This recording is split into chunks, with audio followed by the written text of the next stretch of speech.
إن الحمد لله نحمده ونستعينه ونستغفره ونعوذ بالله من شرور أنفسنا ومن سيئات أعمالنا من يهده الله فلا مضل له ومن يضلل فلا هادي له وأشهد أن لا إله إلا الله وحده لا شريك له وأشهد أن محمدا عبده ورسوله. قال الله تعالى: يا أيها الذين آمنوا اتقوا الله حق تقاته ولا تموتن إلا وأنتم مسلمون. يا أيها الناس اتقوا ربكم الذي خلقكم من نفس واحدة وخلق منها زوجها وبث منهما رجالا كثيرا ونساء واتقوا الله الذي تساءلون به والأرحام إن الله كان عليكم رقيبا. يا أيها الذين آمنوا اتقوا الله وقولوا قولا سديدا يصلح لكم أعمالكم ويغفر لكم ذنوبكم ومن يطع الله ورسوله فقد فاز فوزا عظيما. أما بعد فإن أصدق الحديث كتاب الله وخير الهدي هدي محمد صلى الله عليه وسلم وشر الأمور محدثاتها وكل محدثة بدعة وكل بدعة ضلالة وكل ضلالة في النار. وعن عائشة رضي الله عنها قالت: قال رسول الله صلى الله عليه وسلم: من عمل عملا ليس عليه أمرنا فهو رد. گرامی قدر معزز حاضرین جمعہ اسلامی بھائیوں، اللہ تعالیٰ کی توفیق اور اس کے فضل و کرم سے آج بتاریخ 8 ربیع الاول 1443 ہجری مطابق 15 اکتوبر 2021 عیسوی کے اس خطبہ جمعہ میں موقع اور موسم کی مناسبت سے آپ جیسے منور اور روشن چہرے والے بھائیوں کے سامنے جس عنوان پر بیان دینے کی سعادت حاصل کر رہا ہوں وہ عنوان ہے عید میلاد النبی یا وفات النبی. باری تعالیٰ سے دعا ہے کہ باری تعالیٰ ہم سب کو حق کہنے، حق سننے، حق سمجھنے اور حق باتوں پر عمل کرنے کی توفیق عطا فرمائے. کہتا ہوں وہی بات سمجھتا ہوں جسے حق، کہتا ہوں وہی بات سمجھتا ہوں جسے حق. میں زہر ہلال کو کبھی کہہ نہ سکا قند، اپنے من میں ڈوب کر پاجا سراغ زندگی، اپنے من میں ڈوب کر پاجا سراغ زندگی. تو میرا نہ بنتا ہے نہ بن، اپنا تو بن. میرے محترم، جیسا کہ آپ جانتے ہیں کہ ربیع اول کا مہینہ ہمارے اوپر سایہ فگن ہے. یہ وہ مبارک اور مسعود مہینہ ہے جس میں رحمت للعالمین، محسن انسانیت، شاف محضر، ساقی حوض کوثر، نبیوں کا افسر، پیغمبروں میں سب سے بہتر و برتر، رسول ثقلین، خاتم النبیین، امام الانبیاء حضرت محمد صلی اللہ علیہ وسلم کی ولادت بسعادت ہوئی اور وفات حسرت آیات بھی. جس دن اللہ کے نبی صلی اللہ علیہ وسلم صحابہ کرام کے درمیان تشریف لائے اس دن، اور جس دن آپ صحابہ کرام سے رخصت ہوئے اس دن، ان دونوں دنوں میں صحابہ کرام کی خوشی اور غم کی کیفیت کیا تھی اس کا اظہار سنن دارمی کی ایک چھوٹی سی حدیث میں خادم رسول حضرت انس بن مالک رضی اللہ عنہ نے اس طرح کیا ہے. وہ بیان کرتے ہیں کہ جس دن اللہ کے نبی صلی اللہ علیہ وسلم ہمارے یہاں تشریف لائے اس سے بہتر، تابناک، اچھا، سنہرا دن میں نے کبھی نہیں دیکھا. اور جس دن محمد صلی اللہ علیہ وسلم ہمارے درمیان سے رخصت ہوئے، جس دن آپ کی وفات ہوئی، اس سے زیادہ قبیح، تحریک، غمزدہ دن میں نے کبھی نہیں دیکھا. اور آج مسلمانوں کی ایک کثیر جماعت اس دن خوشی کا اظہار کرتے ہیں، جشن مناتے ہیں، نبی صلی اللہ علیہ وسلم کا برتھ ڈے کے نام پر کیک کاٹتے ہیں اور سرکار کی آمد مرحبا جیسے نعرے لگاتے ہیں. شرم تم کو مگر نہیں آتی، سچ کہا کہنے والوں نے کہ وضع میں تم ہو نصارہ تو تمدن میں ہنود، وضع میں تم ہو نصارہ تو تمدن میں ہنود. یہ مسلمان ہیں جنہیں دیکھ کے شرمائے یہود. 12 ربیع اول کی تاریخ یہ وہ تاریخ ہے کہ اللہ اکبر، اس تاریخ میں صحابہ کرام پر کوہ غم ٹوٹ پڑا، آفاق و اطراف تاریخ ہو گئے. اور ابوبکر اور حضرت عمر کی کیفیت یہ تھی کہ وہ کسی کی زبان سے نبی کی وفات ہوگی یہ جملہ سننا بھی گوارا نہیں کرتے تھے. یہاں تک کہ حضرت ابوبکر صدیق رضی اللہ عنہ نے ایک بلیغ اور جامع خطبہ دیا اور خطبہ کے بعد وہ قوم میں آئے. تو ہمارے جو بھی بھولے بھائی مسلمان، بھولے بھالے بھائی اس دن خوشی کا اظہار کرتے ہیں وہ یہ سمجھتے ہیں یا انہیں یہ سمجھایا گیا ہے کہ یہ نبی کی ولادت کا دن ہے۔ تو اب آئیے اب ہم دیکھتے ہیں کہ یہ دن 12 ربیع الاول کا دن یہ نبی صلی اللہ علیہ وسلم کی ولادت کا ہے یا وفات کا ہے۔ ہر شخص کو اللہ کے نبی صلی اللہ علیہ وسلم سے محبت ہے، چاہے وہ اہل حدیث ہو یا دیوبندی، شافعی ہو حنفی، مالکی ہو یا حنبلی، بریلوی ہو یا سنی، ہر مسلمان کو اللہ کے نبی صلی اللہ علیہ وسلم سے محبت اور عقیدت ہے۔ جب ایک مسلمان کو پورا وثوق، یقین، کانفیڈنس، اعتماد، بھروسہ اور وشواس ہو جائے اور اس بات پر اس کا دل مطمئن ہو جائے کہ نبی صلی اللہ علیہ وسلم کی وفات کی تاریخ 12 ربیع الاول کو ہے، تو وہ اس دن خوشی کا اظہار نہیں کرے گا۔ جب ایک مسلمان کو یقین ہو جائے کہ 12 ربیع الاول کی تاریخ یہ نبی صلی اللہ علیہ وسلم کی وفات کی تاریخ ہے، تو وہ اس دن خوشی کا اظہار نہیں کرے گا، جشن نہیں منائے گا۔ واللہ ان کی وہی کیفیت ہوگی جو اپنے گھر کے کسی فرد کے انتقال پر ہوتی ہے۔ جو بھی بھائی 12 ربیع الاول کے دن جشن مناتے ہیں، اللہ انہیں دین کی صحیح سمجھ عطا فرمائے، اللہ ان کے اندر دینی مسائل کی تحقیق کرنے کا جذبہ پیدا فرمائے۔ تو جو بھی جشن مناتے ہیں وہ یہی سمجھتے ہیں کہ یہ دن نبی صلی اللہ علیہ وسلم کی ولادت کا ہے، دراصل ان کو کسی نے بتایا نہیں کہ یہ دن ولادت کا نہیں وفات کا ہے۔ تو آئیے آج کے خطبہ جمعہ کی اس مختصر اور قلیل وقت میں میں آپ کو بتاؤں کہ آیا یہ دن نبی صلی اللہ علیہ وسلم کی ولادت کا ہے یا وفات کا؟ شاید کہ اتر جائے تیرے دل میں میری بات۔ وہ بھائی جو حق جاننا، حق سننا اور حق سمجھنا چاہتے ہیں، ان سے میری گزارش ہے، اپیل ہے کہ جس طرح سے کہ جب آپ کو کوئی چیز، کوئی مکان، کوئی دکان یا کوئی چیز خریدنا ہو تو آپ لوگوں سے مشورہ کرتے ہیں۔ جو مکان یا زمین خریدنی ہے اس کے کاغذات کو دیکھتے ہیں، دوسروں کو دکھاتے ہیں کہ ایسا نہ ہو کہ یہ زمین کسی دوسرے کے نام پہ ہو، ایسا نہ ہو کہ دوسرے لوگ ہم کو الو بنا دے، لہذا آپ تحقیق کرتے ہیں، تحقیق کرنے کے بعد مطمئن ہو جاتے ہیں، تب عمل کرتے ہیں، یعنی اس کی قیمت ادا کر کے اپنے نام پہ رجسٹرڈ کرتے ہیں۔ اللہ اکبر! دنیاوی معاملات میں اس قدر تحقیق اور تفتیش کہ تحقیق کیے بغیر قدم نہ اٹھائے، اور دینی معاملات میں اس قدر بحث کہ آنکھ بند کر کے بغیر تحقیق کیے ہوئے کہ ہم دوسروں کی باتوں کو تسلیم کر لیں، یہ بہت دکھ اور افسوس کی بات ہے۔ لہذا میرے بھائیوں، اگر آپ نجات اخروی کے طلبگار ہیں تو جس طرح سے آپ دنیاوی معاملات میں تحقیق اور تفتیش کرتے ہیں، اسی طرح آپ دینی معاملات میں بھی تحقیق و تفتیش کریں، چاہے اس کا تعلق جشن میلاد النبی سے ہو یا قریب الوفات شخص کے پاس بیٹھ کر سورہ یاسین پڑھنے کے تعلق سے ہو یا قرآن پڑھ کر مردے کو بخشوانے کے تعلق سے ہو، الغرض زندگی کے جس معاملات سے بھی اس کا تعلق ہو، ہم ہر دینی مسائل میں اسی طرح تحقیق کریں جس طرح سے ہم دنیاوی معاملات اور دنیاوی مسائل میں تحقیق کرتے ہیں۔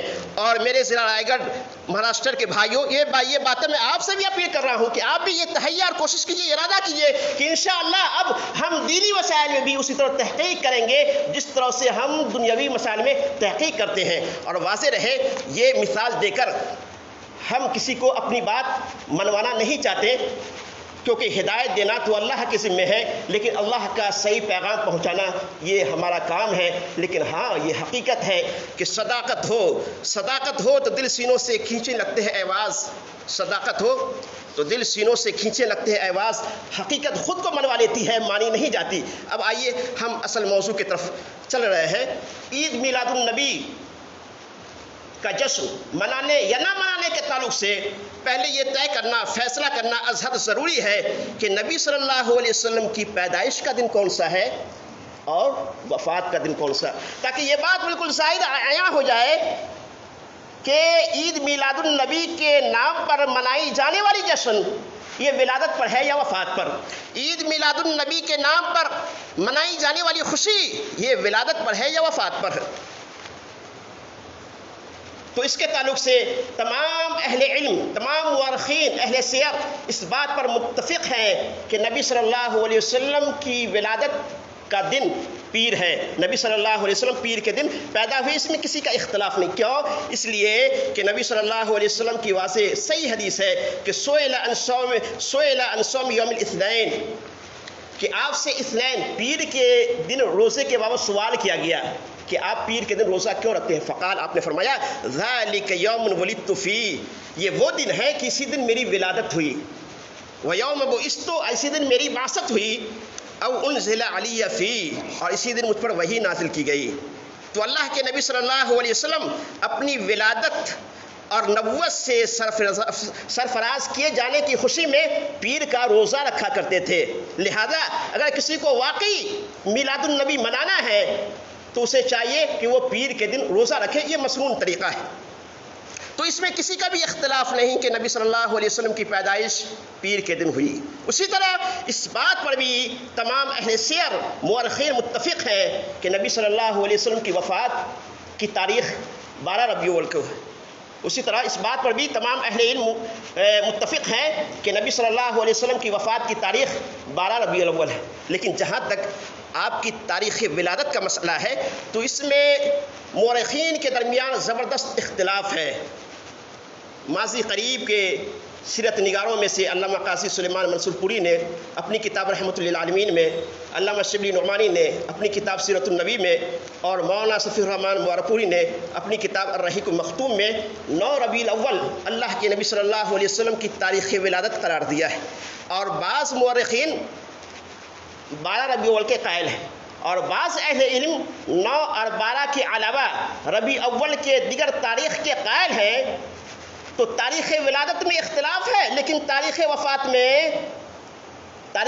میں کسی کا اختلاف نہیں ہے۔ مان لیا جائے کہ نبی صلی اللہ علیہ وسلم کی ولادت کی تاریخ 12 ربیع الاول کو ہے، 12 ربیع الاول کو مان لیا جائے کہ نبی صلی اللہ علیہ وسلم کی ولادت 12 ربیع الاول کو ہوئی، تو کئی سوالات سامنے آتے ہیں کہ کیا 12 ربیع الاول کے دن جشن عید میلاد النبی منانا صحیح ہے؟ کیا قرآن و حدیث میں اس کا کہیں ذکر ہے؟ کیا اللہ کے نبی صلی اللہ علیہ وسلم نے اپنا میلاد بنایا؟ کیا اللہ کے نبی صلی اللہ علیہ وسلم نے اس کی ترغیب دی؟ کیا آپ کے خلفائے راشدین 10 مبشرہ یعنی وہ 10 خوش نصیب صحابہ کرام جن کے کارنامے کو دیکھ کر اللہ کے نبی صلی اللہ علیہ وسلم نے دنیا ہی میں جنت کی بشارت دی، کیا 10 مبشرہ یا صحابہ کرام میں سے کسی نے بھی آپ کی ولادت پر جشن منایا؟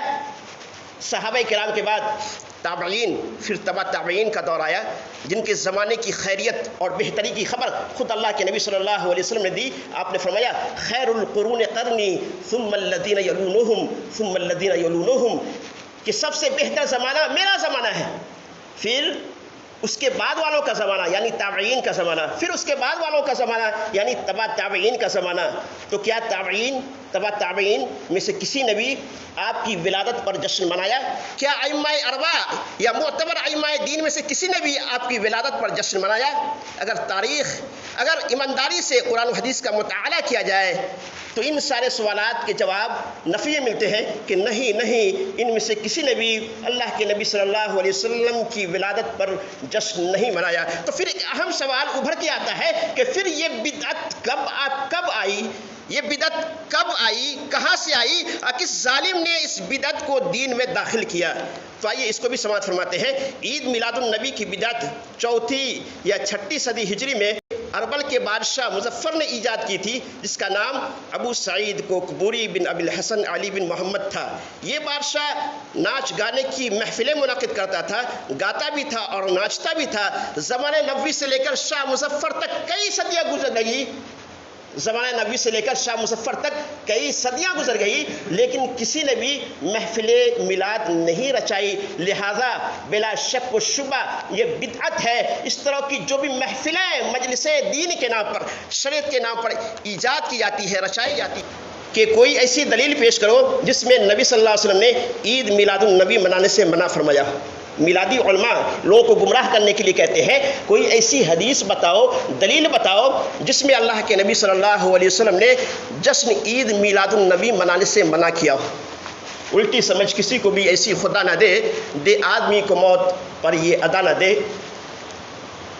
جشن عید میلاد النبی منانے کی ممانعت کی سب سے واضح دلیل یہ چھوٹی سی حدیث ہے جس کو آج کے خطبہ جمعہ میں نے آپ کے سامنے پیش کی ہے.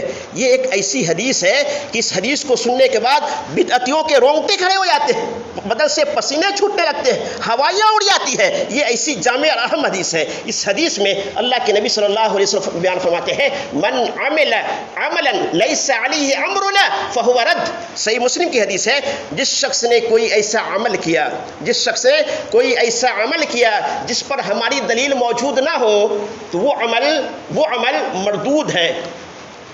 اب کوئی کہہ سکتا ہے کہ اس میں تو جشن میلاد النبی منانے کی ممانعت کا ذکر تو نہیں, اس میں تو اللہ کے نبی صلی اللہ علیہ وسلم نے جشن میلاد النبی منانے سے منع نہیں کیا ہے. تو اس سے کہا جائے کہ ہم ایک رکعت میں 3 سجدہ کریں گے, ایک رکعت میں 3 سجدہ کریں گے. تو وہ کہے گا کہ ایک رکعت میں 3 سجدہ تو صحیح نہیں ہے, 2 ہی سجدہ کیا جاتا ہے. تو ہم ان سے کہیں گے کوئی ایسی دلیل بتاؤ جس میں اللہ کے نبی صلی اللہ علیہ وسلم نے ایک رکعت میں 3 سجدہ کرنے سے منع کیا ہو. تو وہ مبہوت ہو جائے گا, اور ایسے موقع سے یہی حدیث پیش کرنی پڑے گی کہ من عمل عملا لیس علیہ امرنا فہو رد, کہ جس نے کوئی ایسا عمل کیا جس پر ہماری دلیل موجود نہ ہو تو وہ عمل مردود ہے. تو اس حدیث میں واضح طور پر جشن میلاد النبی منانے کی ممانعت کی دلیل موجود ہے. جو اعتراض کرتے اس حدیث کو سننے کے بعد تو اس کا مطلب یہ ہے کہ اس نے حدیث کو اپنی سمجھ سے سمجھا, حالانکہ حدیث کو, قرآن کو, دین کو, شریعت کو اس طرح سمجھنا چاہیے جس طرح سے صحابہ کرام نے سمجھا, تابعین نے سمجھا, تبع تابعین نے سمجھا. تو صحابہ کرام, تابعین اور تبع تابعین کی سمجھ سے عید میلاد النبی منانے کی ممانعت اس حدیث کے عموم میں داخل ہے, کیونکہ رسول اللہ صلی اللہ علیہ وسلم نے اس حدیث میں واضح طور پر بیان فرمایا ہے اور ہر اس عمل کو مردود قرار دیا ہے جس کے لیے نبی صلی اللہ علیہ وسلم کی دلیل موجود نہ ہو. اللہ سبحانہ و تعالیٰ سے دعا ہے کہ اللہ سبحانہ و تعالیٰ تمام بھائیوں کو نیک سمجھ کی توفیق عطا فرمائے, دین پر چلنے کی توفیق ارزانی بخشے. جو ہی بھائی بدعت و خرافات میں ملوث ہے اللہ تعالیٰ انہیں دین کی صحیح سمجھ عطا فرمائے. اللہ تعالیٰ تمام بھائیوں کو دینی معاملات میں بھی اسی طرح تحقیق اور تفتیش کرنے کی توفیق عطا فرمائے جس طرح سے ہم دنیاوی معاملات میں تحقیق اور تفتیش کرتے ہیں. اللہ تعالیٰ جب تک ہم مسلمانوں کو دنیا میں زندہ رکھنا چاہتا ہے اسلام پر رکھے, اور جب بھی خاتمہ ہو ایمان کی حالت میں خاتمہ ہو.